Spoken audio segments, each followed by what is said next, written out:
Bonjour, bonjour et bienvenue sur le plateau de Bâti Journal TV. Nous sommes sur la Wood Arena, salon Eurobois 2026 à Lyon. Et avec mes 4 invités, nous allons parler des 5 magnifiques. Il y en manque un ou une, je ne sais pas. Pour en parler avec moi, Didier Versavel, bonjour. Bonjour, bonjour, enchanté. Didier, vous êtes architecte d'intérieur, studio Versavel. Le studio Versavel, C'est un studio de design 360. On est vraiment sur de l'aménagement au global, sur le design de produits et sur les designs d'espace également, que je dirige avec Julie à côté. voilà. À côté de vous, Julie Versavel, bonjour. Bonjour. Julie, vous êtes aussi architecte d'intérieur, vous êtes aussi donc le studio Versavel, parce qu'on aurait dû mettre un S, vous êtes deux. Je ne vais pas vous demander de nous présenter le studio, mais vous faites quoi exactement dans ce studio? Alors nous, on travaille dans l'architecture d'intérieur et le design mobilier. D'accord. Et nous intervenons, comme disait Didier, sur un design global. C'est-à-dire, on travaille beaucoup avec l'hôtellerie, le contract. Donc un franchisé nous donne son hôtel et on le fait de A à Z. Voilà. Donc l'agencement, le logo, tout. À côté de vous, Stéphane Véron. Stéphane, bonjour. Bonjour. Stéphane, vous êtes dirigeant de MSA, mais vous êtes aussi le président des équipementiers. Et c'est à ce titre-là que vous êtes ici aujourd'hui. C'est quoi un président des équipementiers? Alors, c'est un titre particulier, parce que je fais partie de l'Ameublement Français, qui est un groupe où on a des industriels, on a à peu près 350 en France, et moi je gère un des 14 groupements. Alors, les équipementiers aujourd'hui, ce sont des fabricants d'éléments, je veux dire des composants qui vont permettre à aujourd'hui de sublimer des projets mobiliers. Alors, on va y revenir tout à Oui, l'heure, bien sûr. plus en détail. À côté de vous, Julie Millet. Julie, bonjour. Bonjour. Julie, vous êtes responsable marché de l'ameublement français. Oui, tout à fait. L'ameublement français, qu'est-ce que c'est? Alors l'ameublement français, c'est la fédération nationale qui représente toute la filière du meuble. Donc aujourd'hui, c'est près de 350 fabricants, comme tu le disais Stéphane, 14 groupements. Donc on représente toute la filière. Et on a un groupement des équipementiers de l'ameublement français, qui sont pour moi les fabricants d'accessoires, composants, équipements, qui vont insuffler de l'innovation au sein de toute la filière. Donc c'est naturel de les faire adhérer chez nous et de les représenter aujourd'hui. Avant de revenir vers les équipementiers et voir, essayer de vous connaître un peu mieux en fait, je voudrais que vous me disiez un petit peu quel est le contexte. Qu'est-ce que vous faites ici? Alors ici, ça fait déjà la 4e fois qu'on vient, déjà. C'est pour dire que les équipementiers, c'est la 4e édition. Pourquoi on est aussi? Parce que c'est un salon de référence et j'en profite pour remercier Eurobois qui nous accueille. Il faut savoir que c'est un partenariat entre Eurobois, les équipementiers, l'ameublement français. Et ça, c'est important de le dire, la réalisation de ce qu'on peut découvrir dans le hall agencement au milieu du village qui s'appelle les 5 magnifiques, ce que vous disiez tout à l'heure. On va y venir tout Le à l'heure. 5e magnifique, on ne sait pas qui c'est, mais là, il y en a 4 déjà, c'est déjà pas mal. Voilà. Non, c'est un exercice aujourd'hui. C'était moi. Sûrement. Non, l'exercice aujourd'hui, pourquoi on est là? Parce que c'est un salon de référence de l'agencement, donc on doit y être. On fait partie de cette filière aujourd'hui qui veut exister et pérenniser ses métiers. Donc ici, c'est le vrai rendez-vous pour nous de rentrée. Donc on a aussi bien des équipementiers qui exposent que cet espace collaboratif qu'on a créé, voilà, au milieu. Julie, est-ce qu'il y a un enjeu de notoriété? Oui, en fait, dans la même lignée que ce que disait Stéphane, en fait, depuis qu'Eurobois s'est vraiment développé sur l'agencement, nous, on propose notre laboratoire de l'agencement sur le salon parce que c'est une vraie réflexion sur l'innovation, sur de la solution, mais c'est vraiment un projet qui apporte aussi des idées. On détourne beaucoup de produits et je pense que le studio Versavel va pouvoir nous en dire plus. Oui, ils vont nous en dire plus, mais j'aimerais qu'on creuse un petit peu plus quand même l'ameublement français et les équipementiers. C'est quoi le laboratoire de l'agencement? Alors, le laboratoire, c'est un gros démonstrateur, on va dire, qu'on a imaginé il y a quelques années maintenant. Je dis, c'est la 4e édition. Voilà, et vous êtes déjà venu présenter. Oui, on est venu en 2024 avec une première édition qui était un appartement revisité. On a entendu toutes les remarques, parce que des remarques qu'on a eues, parce que c'est toujours difficile de faire un exercice et de satisfaire tout le visitorat de ce salon. De ces remarques, on en a fait un nouveau projet et je laisserai Didier et Julie le présenter avec du détail, parce que c'est très important. Nous, c'est un vrai rendez-vous pour nous, les équipementiers, parce qu'on travaille 2 ans. C'est tous les 2 ans, donc le rendez-vous pour cet exercice, il est là. Il est là pour démontrer qu'on peut aujourd'hui dépasser le mobilier et amener avec les éléments des composants, de nouvelles solutions, de nouveaux usages, et surtout inspirer. Nous, on n'est pas là pour donner de leçons techniques, mais on est là surtout pour démontrer au visitorat qu'avec certains éléments, on peut faire de nouveaux projets de mobilier. En fait, vous êtes tous ce qu'on ne voit pas, c'est ça? On est souvent cachés. Alors ça, c'est vrai, tout à fait. D'accord. Et dans les groupements, si je veux dire, c'est qu'on a des groupements d'éléments, on va dire techniques, mais j'ai aussi du service. On a une société qui s'appelle Recto qui fait du service d'installation. C'est des gens qui sont cachés derrière, mais qui permettent aujourd'hui d'amener un vrai service. Et ce sont des équipementiers. Voilà. Voilà. On voit à l'image une photo qui a été prise ce matin. Oui, toute fraîche. C'est qui alors? Alors ça, c'était fait ce matin, dans tous les cas, au réveil des équipementiers, hein, je le dis, parce que là, l'après-midi, c'est un peu plus compliqué. On a eu beaucoup de visitorat, aussi bien sur les stands que sur cet espace collaboratif. Et vous voyez beaucoup de sourires. Hein. Ça, c'est le matin, c'est facile. Voilà. Tous ces équipementiers, on est 12 équipementiers aujourd'hui. Ils sont tous actifs, d'accord? On travaille de la même manière. Ça veut dire que les engagements de chacun est le même, quelle que soit la dimension de la société. On peut avoir des sociétés plutôt familiales et nationales et des grands groupes internationaux qui travaillent avec nous. Donc ça, c'est un exercice qui n'est pas facile. Mettre autour d'une table des enjeux, des projets collaboratifs et arriver dans le même sens et faire une livraison commune, jamais évident. Pas simple. C'est pas simple, mais la simplicité, elle vient quand même d'une chose, c'est j'essaye avec Julie et Didier de fédérer les gens derrière des projets qui sont tellement prospectifs qu'on peut embarquer tout le monde. Voilà. Et on convainc tout le monde qu'il faut aller dans ce sens-là. Et ça fonctionne. C'est 4e édition.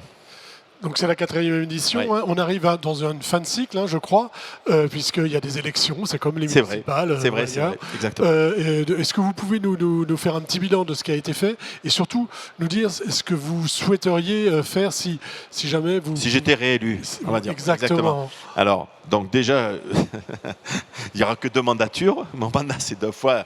Je me suis représenté, c'est vrai. Là, on est dans une relation, on n'a pas encore tous les résultats, mais cette édition 2026, ça nous tient beaucoup à cœur parce qu'on a vraiment évolué dans la manière d'aborder le sujet. On a poussé les curseurs au maximum et on le voit depuis ce matin, les visitorats, les gens sont surpris, nous demandent beaucoup d'explications et ensuite, ça crée un trafic vers les stands. Et ça, c'est important aussi. Donc, c'est aussi les enjeux de cet exercice-là. Mais l'idée, dans tous les cas, c'est de dire mais comment on va faire en 2028 ? Parce que nous, c'est tous les 2 ans l'exercice. Mais le sujet est plus facile parce que maintenant, on commence à comprendre qu'il faut qu'on fédère plus de gens aujourd'hui autour de nous.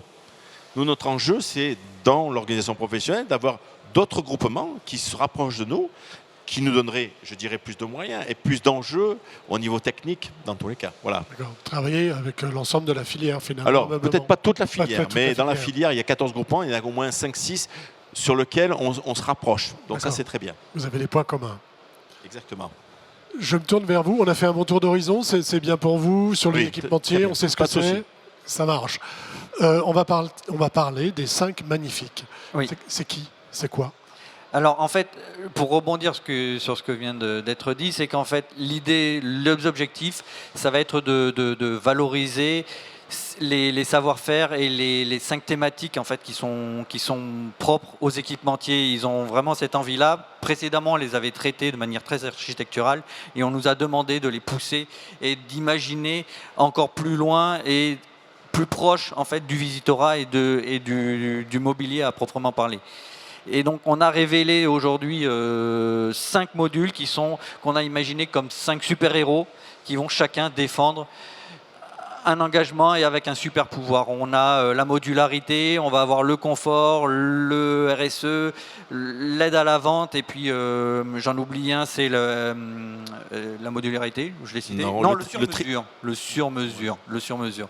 On les voit là, en fait, à force d'en parler, je les confonds tous, mais ils ont tous une personnalité et donc on a fait dans chacun un travail de communication, de valorisation de ces thématiques avec l'enjeu à chaque fois de faire collaborer l'ensemble des 12 industriels dans ces scènes, dans 5 modules qui sont presque des scénographies en eux-mêmes puisqu'ils imaginent et ils mettent en place tout un espace autour d'eux.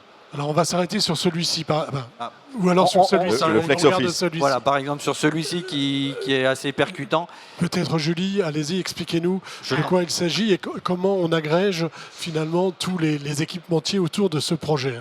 Donc là, on a travaillé sur le Flex Office, donc le bureau à la maison, est flexible avec ses petites jambes. On peut régler les hauteurs. Donc on a travaillé avec la société Linac sur les vérins. Donc on a 3 positions de travail, la position haute, comme un manche debout, position de table et position repos. Donc sur ce meuble-là, il y a au moins 8 équipementiers dessus. Donc il y a du Federer, il y a du Linac, enfin je ne vais pas tous les citer, mais on les a tous mixés. Ils sont tous là et si on va là-bas, presque tous là. On 8 sur 12, c'est beaucoup. Et là, l'idée, c'est de vraiment travailler sur le sur-mesure. Celui-là, il défend le sur-mesure, donc on a de l'impression sur mesure. Les panneaux sont imprimés. Voilà. On a dessiné un motif et on a demandé qu'il soit imprimé sur le panneau. Et les fournisseurs, jusque sur les prises. Oui, jusque sur les prises, on a fait de l'impression sur les prises avec MSA. Voilà, on a dit... Ce meuble-là, c'est ce qui représente le sur-mesure, un des 5 magnifiques, c'est ça? Exactement. Ok. Alors on va essayer de passer à un autre, on va voir. Voilà, expliquez-nous là de quoi il s'agit. Ah là, tu veux que je prenne le relais? Oui. Alors là, on a Super Sound. C'est un super pouvoir. Lui, c'est d'absorber le son d'un côté et d'en diffuser de l'autre. C'est un meuble en milieu de pièce avec donc cette intégration, cette absorption du son d'un côté avec des produits de chez LMC, de chez Réo, et de l'autre, on a un espace d'ultra confort où on a un bar, une vitrine. Et petit truc en plus, on peut diffuser du son à travers la paroi et donner comme ça vraiment une dimension très spatiale à ce super meuble. Stéphane, vous vouliez dire quelque chose, j'ai l'impression. Là, on vient de voir 1 ou 2 modules, mais vous remarquerez, les modules, ils sont déplaçables. Ce qui n'était pas le cas en 2024. En 2024, on avait fait un appartement. Donc vous imaginez déplacer un appartement dans un événement, c'était compliqué. D'où l'exercice qu'on a demandé au studio Versavel, en reprenant les 5 problématiques, de trouver une solution pour répondre à ça, qu'on puisse déplacer en dehors de l'Eurobois notre événement ou nos modules. Et chaque module est un module isolé. Donc à chaque module, il y a un message. Il y a des messages et l'exercice le plus compliqué pour le studio, c'est d'essayer qu'un maximum d'équipementiers soit révélé à l'intérieur. Pas facile dans les sujets selon les éléments. Sur l'élément Flex Office que vous avez montré, il y avait une petite boule. Une boule, c'est un pouf, mais qui a été fait par des machines de chez Bies. Bies qui est numéro 1 mondial, numéro 2 mondial, des machines. Pour faire ça, il faut une 5-axe dernier cri. Donc vous imaginez, je présente un savoir-faire d'une machine sur un outil comme ça. Donc un exercice qui n'est pas facile pour eux et nous de mettre en lumière derrière. Voilà, c'est pas facile aussi pour l'agenceur. Oui, parce que tout ça, on l'a décidé. Alors, on va en parler. Mais il fallait trouver l'agenceur qui joue le jeu avec nous. Oui. Parce que c'est répondre et découvrir on peut donner son nom, hein. Oui, il est même là. La fabrique, qui la est fabrique, quelque part. Voilà, coucou. Voilà. Il a accepté le challenge. C'est un challenge très compliqué. Il faut savoir que l'exercice qu'on a demandé, qui a été écrit avec les équipementiers et mis en scène par Julie Didier, quand je dis compliqué, ceux qui vont les visiter, ils vont voir le détail. C'est-à-dire le travail du détail, des états de surface, de la fonctionnalité, tout. Vous imaginez 12 équipementiers qui mettent des produits à disposition. Et il faut les mettre en scène et ça fonctionne. Vous allez voir des choses qui sont uniques. Je ne vais rien tout dévoiler, mais réellement, quand vous allez voir la fonction de l'INAC, comment on a détourné, ou des lumières, ou le son, franchement, c'est pas du tout le naturel des composants qu'on peut découvrir. Et ça, c'est. Donc il y a des meubles en mouvement. Oui. Là, ce meuble s'ouvre et se ferme avec des vérins. Donc pour la fabrique, étudier les vérins, c'est des agenceurs, donc c'est étudier une autre technique. C'est pas du bois, là c'est de l'électronique. Donc ils ont travaillé dessus. Et en plus, on l'a mis à l'horizontale, le vérin, pour une fois. Oui, on l'a détourné. Normalement, c'est des vérins qui sont pour des lits d'hôpitaux, des choses comme ça. Donc voilà, on a détourné des produits. Et l'agenceur, c'est un sacré boulot parce qu'il reçoit plein de produits, il faut qu'il l'étudie et qu'il les mette en position et qu'il travaille avec nous. Donc c'est vrai que la fabrique a été une aide remarquable, ses équipes, l'atelier super, quoi. Celui-ci représente quoi? Alors celui-ci, il représente l'aide à la vente. En fait, c'est tout ce qui est en amont du projet. Il y a par exemple Syncly qui présente des masques VR pour se projeter dans l'espace.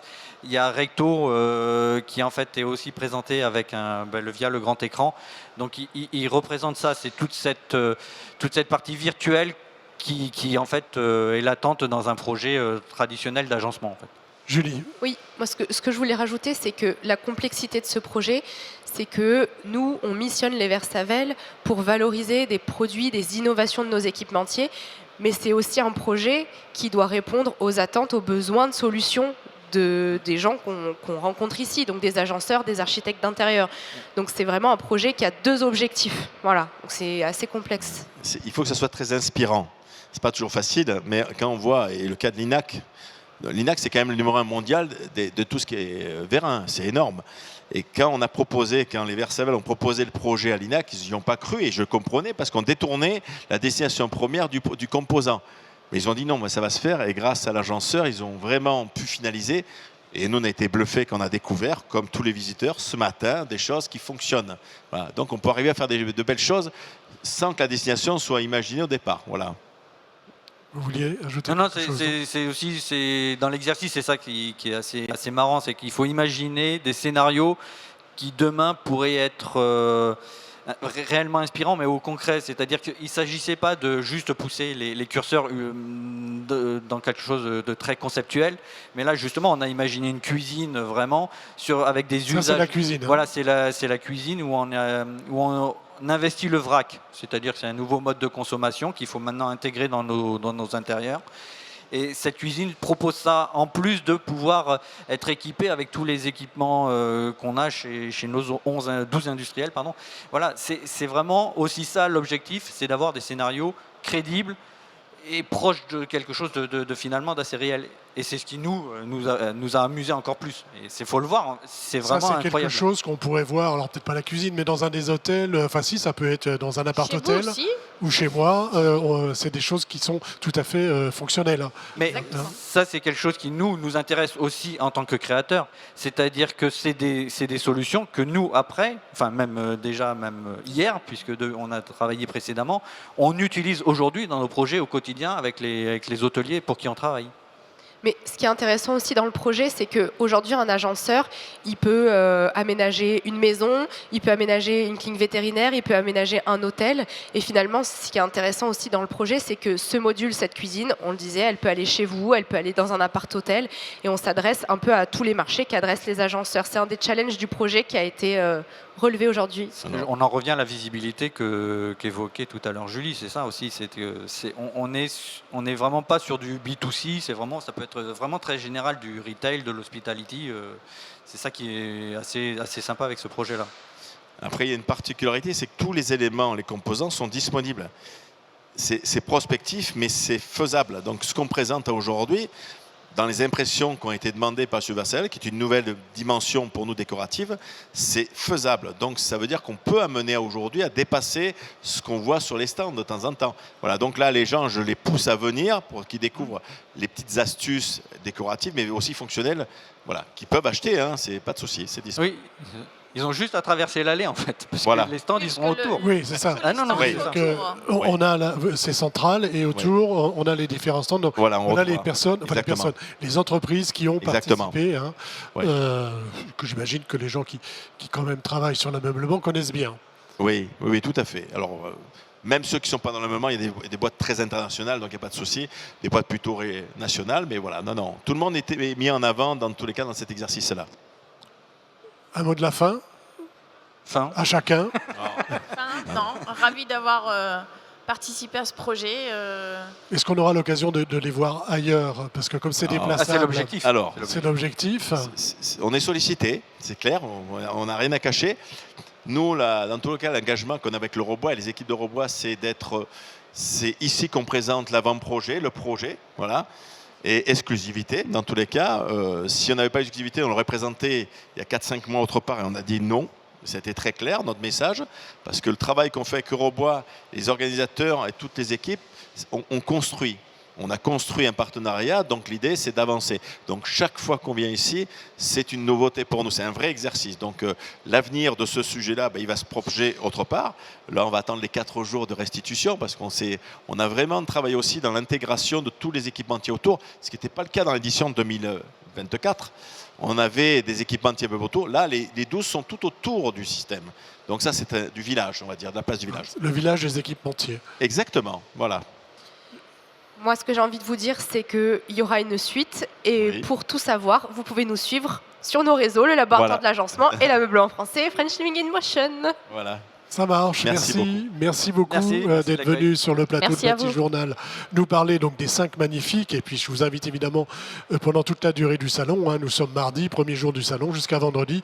Vous pouvez aller voir le village des équipementiers et les 5 magnifiques. Merci, un temps d'échange, une émission à retrouver sur notre site internet Bâti Journal, comme toutes celles que nous enregistrons ici, ainsi que sur les sites de nos partenaires, que sont le Salon Eurobois, bien sûr, et le magazine Woodsurfer. Merci beaucoup. Merci. Merci.